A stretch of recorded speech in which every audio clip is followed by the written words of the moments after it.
सकाळी सकाळी रिमझिम पावसामध्ये मस्त अशी प्रवासाला सुरुवात केली आणि प्रवास करत करत पोहोचलो ते म्हणजे देवगडला। आता रस्त्यामधून देवगडचं दर्शन घेण्यापेक्षा म्हटलं चला खूप सुंदर असा हा स्पॉट आहे बघण्यासारखा आणि दत्तात्रयाचं आपलं दर्शन पण होऊन जाईल म्हणून मग आम्ही देवगड इथे आलो।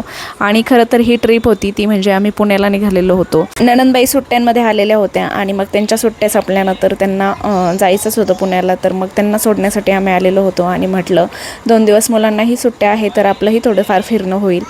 तर खूप छान असा पाऊस पण येत होता आणि पावसामध्ये प्रवास करायला मला तरी खूप जास्त आवडतं आणि गाडीमध्ये सगळ्यांनीच आम्ही खूप जास्त एन्जॉय केलं बरं का। त्यानंतर आता इथे पोहोचलो आणि पोहोचल्यानंतर लगेचच थोडा रिमझिम पाऊस चालू होता, पण आम्ही छत्री रेनकोट काहीही घेतलं नाही आणि मस्त पावसाचा आनंद घेतच सगळं काही एक्सप्लोअर करत होतो। तर बघू शकता यांनी खूप सुंदर असं डेव्हलप केलेलं आहे हे मंदिर, इथला एरिया आणि इथे मोठे मोठे भक्त निवास देखील आहे। जेवणाची पण मस्त अशी सुविधा आहे, अगदी 60 रुपयामध्ये पोटभर जेवण इथे भेटतं। तर तसं आम्ही नाश्ता वगैरे घरूनच करून आलेलो होतो आणि कुणालाही भूक नव्हती, त्यामुळे मग आम्ही जेवायचा प्लॅन कॅन्सल केला।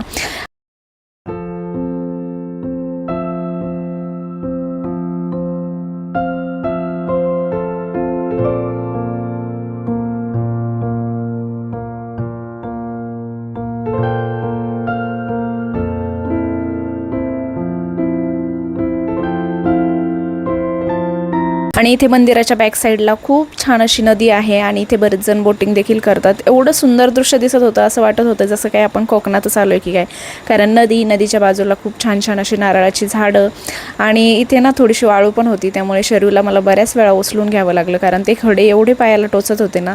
आणि मंदिराच्या बॅक साईडला असल्यामुळे चप्पलही घालू शकत नव्हतो, तर त्यामुळे आम्ही सगळेच तसे आलो, पण पायाला खूप जास्त खडे टोचले बरं का। आणि पाऊस बघू शकताय खूप रिमझिम असा मस्त म्हणजे नाजूक असा पाऊस चालू होता आणि इकडचा व्ह्यू तुम्ही बघू शकता किती सुंदर वाटत होतं ना।